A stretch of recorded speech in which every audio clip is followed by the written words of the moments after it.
কিছু কিছু পুরুষ মানুষ আছে যারা ঘরের স্ত্রীকে না মোটেও মূল্যায়ন করে না। তারা বলে যে এই ঘরে যা কিছু আছে সবকিছু আমি কষ্ট করে বানাইছি, এই ঘরে সবকিছুই হচ্ছে আমার, তোমার যদি থাকতে ইচ্ছে করে থাকো, আর যদি থাকতে ইচ্ছে না করে তাহলে এক্ষুনি বাপের বাড়িতে চলে যাও। আর বৃদ্ধ বয়সে কি বলে জানেন? তখন বলে আমার যত টাকা পয়সা ব্যাংক ব্যালেন্স আছে সব কিছু আমি তোমার নামে দিয়ে দেবো, আমার যত জায়গা জমি আছে তাও আমি তোমার সব দিয়ে দেবো। এখন আসল কথা বলি, কিছু কিছু স্বামীদের যখন যৌবন থাকে, শরীরে শক্তি থাকে, দম্ভ থাকে, তখন তারা মনে করে যে আমার একটা বউ চলে গেলে তো আরো 10টা বউ আসবে, কারণ আমার এই সাজানো গোছানো সংসার, আমার ব্যাংক ব্যালেন্স টাকা পয়সা দেখা আমার মা বাবা আমাকে আরো 10টা বিয়ে করাইতে পারবে। এর জন্য স্ত্রীর কোনো শখ আল্লাহ তো তারা পূরণই করে না, বরং 3 বেলা ভাত আর বছরে 2টা কাপড়, এইটাই না কিছু কিছু স্বামীর কাছে অনেক বেশি মনে হয়।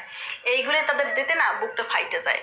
আবার যখন বৃদ্ধ হয়ে যায়, যখন তার মা বাবা মারা যায়, যখন তাদের ভাই বোনের আলাদা আলাদা সংসার হয়ে যায়, তখন মনে করে কি জানেন? মনে করে যে ওই স্ত্রী ছাড়া আমার জীবনের কেউ নেই, তখন স্ত্রীর প্রতি খুব ভালোবাসা দেখায়। এখন আমার কথা হইল, একটা মেয়ে যদি যৌবনকালে শাড়ি চুরি গহনা গাটি তারপরে ঘোরা ফেরা স্বামী দিয়ে সুখ শান্তি করতে নাই পারে, তাহলে বৃদ্ধ বয়সে টাকা পয়সা জায়গা জমি এগুলো দিয়ে কি করবে বলেন?